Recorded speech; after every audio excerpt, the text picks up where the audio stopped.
Hello, അപ്പോൾ കുറേ ദിവസങ്ങൾക്ക് ശേഷം ഒരു ലോങ് വീഡിയോ ആയിട്ട് വരികയാണ്. അപ്പോൾ ഇന്നൊരു അവധി ദിവസമാണ്. കുറച്ച് ചെടികളെയൊക്കെ ഇന്നത്തെ വീഡിയോയിൽ പരിചയപ്പെടുത്താമെന്ന് വിചാരിച്ചു. ഒരുപാട് ചെടികളൊന്നുമില്ല, എന്നാലും അത്യാവശ്യം ചെടികളൊക്കെ നോക്കുന്നുണ്ട്. അപ്പോൾ അതൊക്കെ എന്തൊക്കെയാണെന്ന് നോക്കാം. ഇത് നമ്മുടെ നാട്ടിൻപുറത്ത് സർവ്വസാധാരണമായിട്ട് കാണുന്ന കോസ്മസ് ആണ്. യാതൊരു വളവും ഇതും വേണ്ട. അതിൻ്റെ സീസണിലാണെങ്കിൽ അത് നന്നായിട്ട് പുഷ്പിക്കും. പിന്നെ നമ്മൾ നോർമൽ റോസും, ഇത് കനകാംബരം, മഞ്ഞ കളറിലുള്ള കനകാംബരം, അങ്ങനെ എല്ലാ ഐറ്റംസും കൂടെയുള്ള ഒരു ഗാർഡനാണ്. ഇതെന്ന് പറഞ്ഞാൽ നമ്മുടെ ഡോഗ് ഫെനൽ എന്നൊക്കെ പറയുന്നത് നമ്മളെ ഫേൺ കുടുംബത്തിൽ വരുന്ന ഒരു ഇലച്ചെടിയാണ്. ഈ ഒരു ചെടി നമുക്ക് ഗാർഡനിലൊക്കെ നല്ല ബോർഡർ വെക്കാനൊക്കെ അടിപൊളിയാണ്. ഇത് പിന്നെ ഒരു റെക്സോണ കുടുംബത്തിൽ വരുന്ന ഒരു പിങ്ക് പൂവാണ്. ഇതാണ് നമ്മുടെ മെയിൻ താരം മെലസ്റ്റോമ. ചെറിയ ചെടിയാണെങ്കിൽ നല്ല വെയിലുള്ള സ്ഥലങ്ങളിലാണെങ്കിൽ നല്ല മരം പോലെ വളർന്നോളും. പിന്നെ ചെമ്പരത്തികൾ തന്നെ ഡിഫറെൻ്റ് ആയിട്ടുള്ള വെറൈറ്റികൾ വരുന്നുണ്ട്. റെഡ് ആയിക്കഴിഞ്ഞാൽ അതുപോലെ തന്നെ ഓറഞ്ച്, വൈറ്റ്, പിങ്ക്, അതുപോലെ മഞ്ഞ. ഇതിനൊക്കെ നമ്മളിപ്പോൾ വീട്ടിൽ വളരുമ്പോൾ കാട് പോലെ വളരുമ്പോൾ വിചാരിക്കും. പക്ഷേ ഇതിൻ്റെയൊക്കെ ഒരു സിംഗിൾ ഒരു തണ്ട് വാങ്ങുകയാണെന്നുണ്ടെങ്കിൽ 150 രൂപയൊക്കെയാണ് പുറത്ത് വരിക. ഇതൊന്നും പ്രത്യേകിച്ച് വലിയ പരിപാലനമൊന്നും വേണ്ട, അങ്ങനെ അങ്ങ് വളർന്നോളൂ. ഇതിൻ്റെ സിംഗിൾ പെറ്റൽ വരുന്നത് അതുപോലെ തന്നെ തട്ടുകളായിട്ടുള്ള വെറൈറ്റികളൊക്കെ ചെമ്പരത്തിയിൽ ഒരുപാട് വരുന്നുണ്ട്. പിന്നെ പണ്ട് തൊട്ടേ എപ്പോഴും പൂവിരിഞ്ഞിരിക്കുന്ന ഒരു എൻ്റെ വീട്ടിലെ ചെടിയാണ് നിത്യകല്യാണി, നമ്മളെ വസിപ്പൂ എന്നൊക്കെ പറയുന്ന ചെടി. ഇതിൻ്റെ 2 കളേഴ്സാണ് ഇപ്പം നിലവിൽ എൻ്റെ കയ്യിലുള്ളത്. ഒന്ന് നല്ല പ്യുവർ വൈറ്റും അതുപോലെ തന്നെ നല്ല ഡാർക്ക് പിങ്കുമാണ്. എല്ലാ ടൈമിലും ഒരുപോലെ പൂ വിരിയുന്ന ഒരു ചെടിയാണ്. അതുപോലെ തന്നെ വിത്തുന്ന് പെട്ടെന്ന് തന്നെ ഒരുപാട് ചെടികളായി വളർന്നോളും. പിന്നെ നമ്മൾ ഇലച്ചെടികളാണ് വരുന്നത്. അതിൽ മെയിനായിട്ട് ഫിലോഡെൻഡ്രോൺ ആണ്, അതായത് അനച്ചേരി ഇലച്ചെടി വർഗ്ഗത്തിൽ വരുന്നതാണ് ഇതൊക്കെ. ഇതൊക്കെയെന്ന് പറഞ്ഞാൽ ഒരു ചെറിയൊരു ബുഷ് തന്നെ ഇഷ്ടം പോലെ പ്ലാന്റ് നമുക്ക് ഇഷ്ടമുള്ള ഷേപ്പിൽ അറേഞ്ച് ചെയ്യാൻ പറ്റും.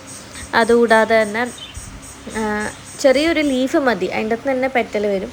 പിന്നെ ജമന്തി ചെടിയുടെ ഒരുപാട് കളർ വരുന്നുണ്ട്, യെല്ലോ, വൈറ്റ്, അങ്ങനെയുള്ള ഷെയ്ഡുകളൊക്കെ വരുന്നുണ്ട്. പക്ഷേ ജമന്തി ചെടി ചില സമയങ്ങളിൽ സീസൺ കഴിയുമ്പോൾ പൂ വിരിയാറില്ല. പിന്നെ റോസിൻ്റെ തന്നെ ഒരുപാട് കളറുകൾ വരുന്നുണ്ട്. ബേബി റോസ്, അതായത് ഡാർക്ക് പിങ്കിൽ അത് ബേബി റോസ് എന്ന് പറയുമ്പോൾ ചെറിയ പൂക്കൾ മാത്രമേ ഉണ്ടാവും. പിന്നെ കൂടുതലായിട്ടുള്ളത് ഈജിപ്ഷ്യൻ നക്ഷത്രപ്പൂക്കളാണ്, അതായത് സ്റ്റാർ ക്ലസ്റ്റർ എന്ന് പറയുന്നത്. കാട് പോലെ വളർന്നോളും, പക്ഷേ അത്യാവശ്യം നോക്കിയിട്ടില്ലെങ്കിൽ ഒരു സീസൺ കഴിയുമ്പം പോവും.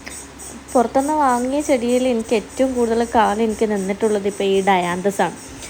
ഇത് ഈ നിത്യകല്യാണിയെ കൊണ്ട് പറഞ്ഞ പോലെ തന്നെ ഫുൾ ടൈം ബ്ലൂമിങ് പീരീഡാണ്. കുറച്ച് സമയം കഴിയുമ്പം പൂവൊക്കെ നശിച്ചു പോകുമ്പം നമ്മൾ അത്യാവശ്യം നുള്ളി കൊടുത്തു കഴിഞ്ഞാൽ വീണ്ടും പുഷ്പിച്ച് പുതിയ ലീഫുകളൊക്കെ വന്നോളും.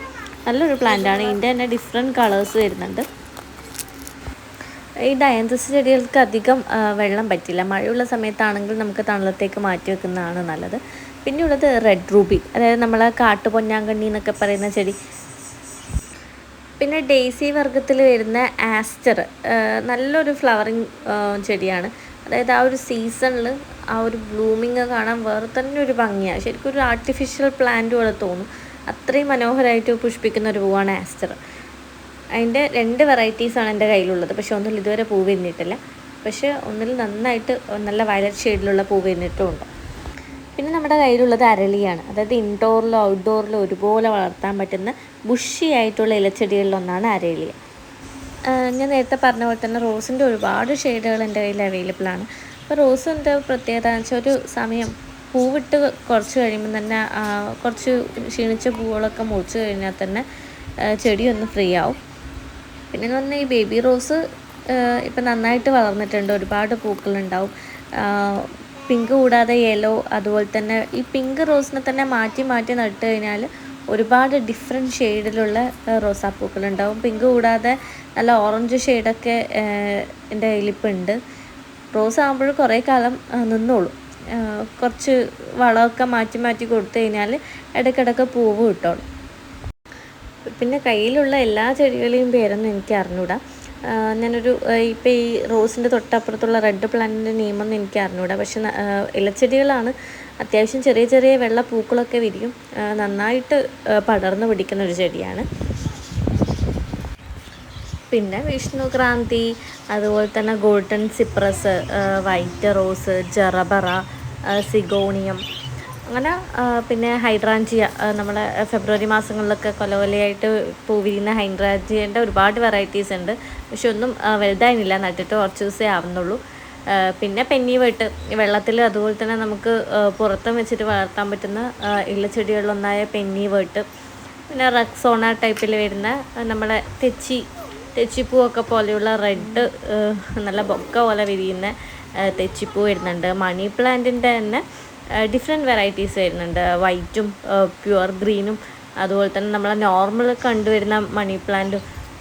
പിന്നെ ഹൈലൈറ്റ് ആയിട്ടുള്ളത് നമ്മുടെ ഈ 4 മണിപ്പൂ എന്നൊക്കെ പറയുന്ന മഞ്ഞിൽ വിരിയുന്ന പൂവായ ചെറിയ ചെറിയ റോസ് ഉണ്ടല്ലോ, ടേബിൾ റോസ്. അതിൻ്റെ തന്നെ എല്ലാ കളേഴ്സും നമ്മളൊരു തെർമാക്കോളിൻ്റെ ബോക്സിൽ പിങ്കും വയലറ്റും വെള്ളയൊക്കെ ഒരു എല്ലാം കൂടി ഒപ്പരം വീണിട്ട് കാണാൻ വേറെ തന്നെ ഒരു രസമാണ്. പിന്നെ ബോൾസം തൈകൾ വരുന്നുണ്ട്. അങ്ങനെ എല്ലാം കൂടിയിട്ട് മിക്സ് ആയിട്ടുള്ളൊരു സംഭവമാണ്. അപ്പോൾ എനിക്ക് എല്ലാ ചെടികളുടെയും പേര് ഞാൻ പറഞ്ഞോളൂ എനിക്കറിയില്ല.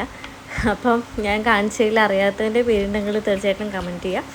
അപ്പോൾ ഇന്നത്തെ വീഡിയോ ഇത്രയേ ഉള്ളൂ. ഇതിന് പുറമെ ഞാനൊരു കറ്റാർവാഴയുടെ തന്നെ വലിയൊരു കളക്ഷൻ നമുക്ക് വരുന്നുണ്ട്.